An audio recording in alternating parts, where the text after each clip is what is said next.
This presentation will critically analyse two numeracy intervention programs currently being utilised in Australian schools. The first program is called GRIN, or Getting Ready in Numeracy. The second program is the Quick Smart Numeracy. Both of these programs were developed by Australian university researchers. Numeracy is the ability to use numbers and solve problems in real life. It encompasses the knowledge, skills, behaviours and dispositions that students need to use mathematics in a wide range of situations.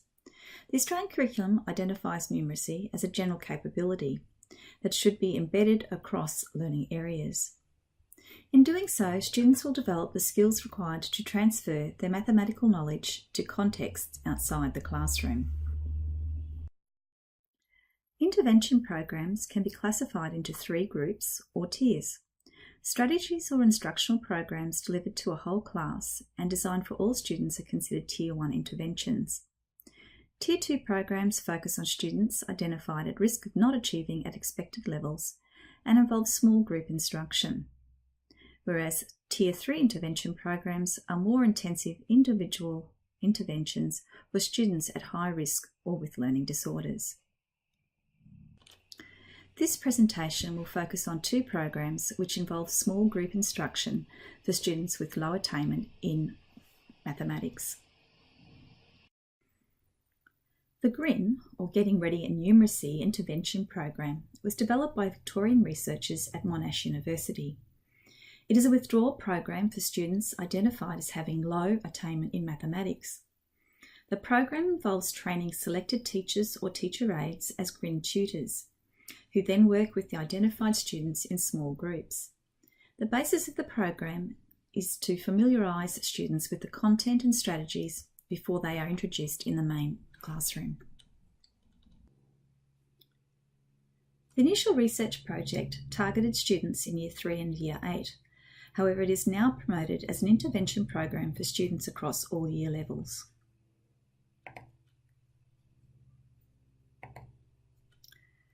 Researchers suggest pre-exposure to mathematical content will increase familiarity and thereby reduce the cognitive load for students who would normally struggle in the main classroom. Other benefits reported include improved engagement with classroom mathematical activities and an increase in the students' self-belief in their mathematical ability. Ideally, the GRIN withdrawal sessions are brief and involve only a small number of students. It is recommended that no more than 3 students are in a group at one time. During the session, trained tutors tap into the students' prior knowledge through direct questioning as they recap concepts covered in the previous lesson.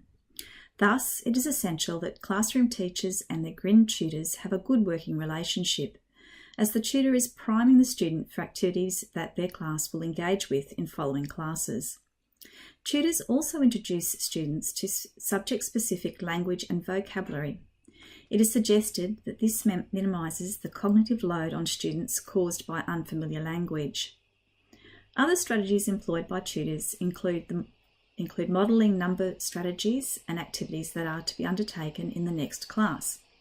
However, the tutors do not teach the specific lesson content. The aim of the intervention is not to pre-teach the whole lesson, rather it is to reduce the cognitive stress by allowing students to build connections between what is being taught and what they already know and understand. The second numeracy intervention program I will explore is Quick Smart Numeracy program.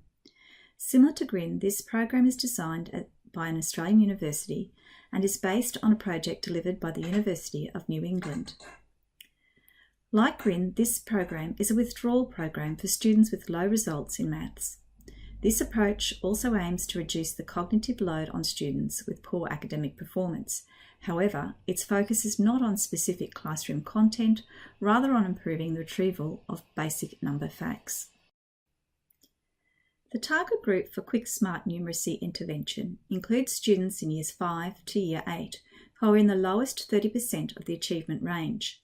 Selection in the program is in consultation with the classroom teachers and is based on a range of assessments including teacher observations and NAPLAN results. With a focus on improving the speed of retrieval for basic facts, Quick Smart Numeracy aims to increase the automaticity of this retrieval, thereby easing the cognitive burden when students are engaged in multi-step mathematical tasks. The Quick Smart Numeracy program involves 3 30-minute lessons per week for a period of 30 weeks. Students are placed in pairs with similar learning difficulties and are exposed to motivating timed practiced activities aimed at speedy recall of known facts. Each lesson involves assessment, which trained teachers or tutors use to design explicit, individualised strategy instruction. Students are also encouraged to reflect and verbalise the strategies and processes they use.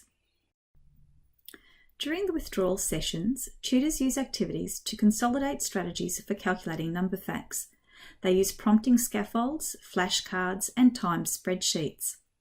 The focus is on the number strand of the New South Wales mathematics syllabus. However, the authors of the program argue that the development of fluency makes the skills transferable to other areas such as space and measurement. One of the key features of this intervention program is the continual assessment of student progress and the identification of numeracy problems that a student is experiencing. Every lesson, the students undergo a computer-based test which records the speed at which the student completes a task. These tasks include addition, subtraction, multiplication, division number facts, including triple addition sums. The tutor or the teacher scores the responses for accuracy, and together with the speed outcome, the results are averaged. Both the teacher and the students are provided with results. Students are encouraged to set goals in terms of speed and accuracy, with the aim of increasing accuracy and decreasing response time. The aim of both intervention programs is to develop the numeracy skills of struggling students. However, to draw conclusions about the efficacy and effectiveness of these models, I would like to explore some of the current research on how children learn. Understanding the cognitive processes involved in mathematics learning is critical when designing both instructional and remedial activities. There are 3 forms of memory: sensory memory, working memory, and long-term memory.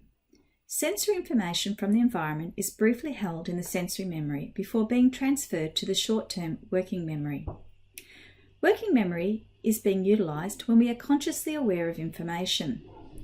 Information is used in the working memory. Long-term memory is where processed and organised information is stored for later retrieval in structures called schemas.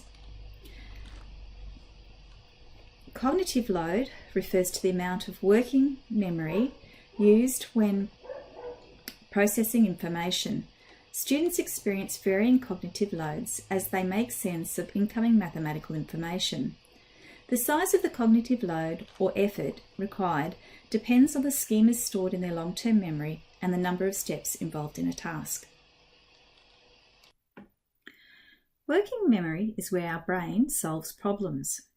Unfortunately, there is a limited storage in the working memory as it is only able to hold 3 to 5 chunks of information at once.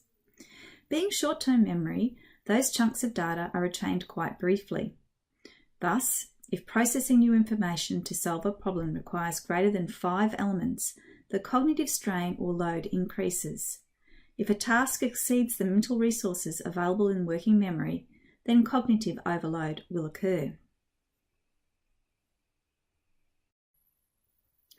Mathematical knowledge and strategies for solving problems are stored permanently in the long-term memory, which luckily has almost limitless capacity. The storage structures, or schemas, are constantly modified as information is assimilated. This assimilation is enhanced when links are explicitly made between old and new experiences. Therefore, it is important to provide students with opportunities to activate prior knowledge during instruction. When we perform tasks such as reading or driving a car without effort, or automatically, it is because we are using the schemas stored in long-term memory. Tapping into chunks of connected information in long-term memory reduces the cognitive load for students. The 2 numeracy programs use cognitive load theory to support their intervention strategies. They identify that only small amounts of information can be processed in the working memory, that it can become overloaded, and crucially, memory overload can be prevented.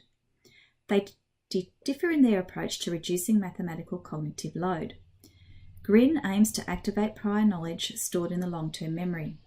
In this way, information needed to solve mathematical tasks is chunked together, reducing the number of elements that need to be held in short-term memory. Quick Smart Numeracy, on the other hand, aims to reduce the cognitive load by increasing the fluency of number facts. Fluency can be described as the ability to recall information quickly and accurately. Mathematical fluency occurs when skills become habitual. It has been suggested when fluency is viewed as a combination of speed, accuracy, as it is with Quick Smart Numeracy, it indicates students have mastered a skill. This also allows students to move on to more advanced mathematical tasks with ease, as the cognitive load is reduced when they can recall number facts with fluency. The Quick Smart Numeracy program is considered one of the Tier 2 intervention programs with consistent positive outcomes for students. It has been reported that students consistently achieve up to 3 years academic growth over the 30-week program. The reported success of the program is supported by the theory of automaticity, reducing cognitive load, freeing up working memory to focus on new and novel information when problem solving. Comparing the two programs, there is a significant advantage for students and teachers involved in Quick Smart Numeracy when it comes to gathering feedback to address numeracy difficulties. The inbuilt regular assessment provides instant feedback on student progress, thus allowing the classroom teacher and tutor to address difficulties with appropriate strategies and practice activities. It also promotes student motivation as improvement is visible in reports generated and shared with the student. Feedback for students engaged in the GRIN program is not so transparent, as it is associated with how the student feels when exposed to the new content in class. It is harder to gauge improvement as assessment occurs less frequently. Learning can be described as occurring in 3 stages: surface, deep, and transfer, with acquisition and consolidating phases in both surface and deep learning. The aim of quality education is to assist students to move through each of these stages and to ultimately be able to apply their understanding in new and novel situations. Embedded in the Quick Smart Numeracy program are several strategies recommended by educational researchers that assist both surface and deep learning. Effect sizes greater than 0.4 are referred to as hinge points, where academic improvement is considered to have greater than average influence on achievement. With effect sizes ranging from 0.44 to 0.77, strategies used by Quick Smart Numeracy, such as deliberate practice and memorization, can be expected to have positive outcomes on student achievement. Additionally, deep learning is promoted by Quick Smart Numeracy tutors when they encourage students to verbalise their thinking.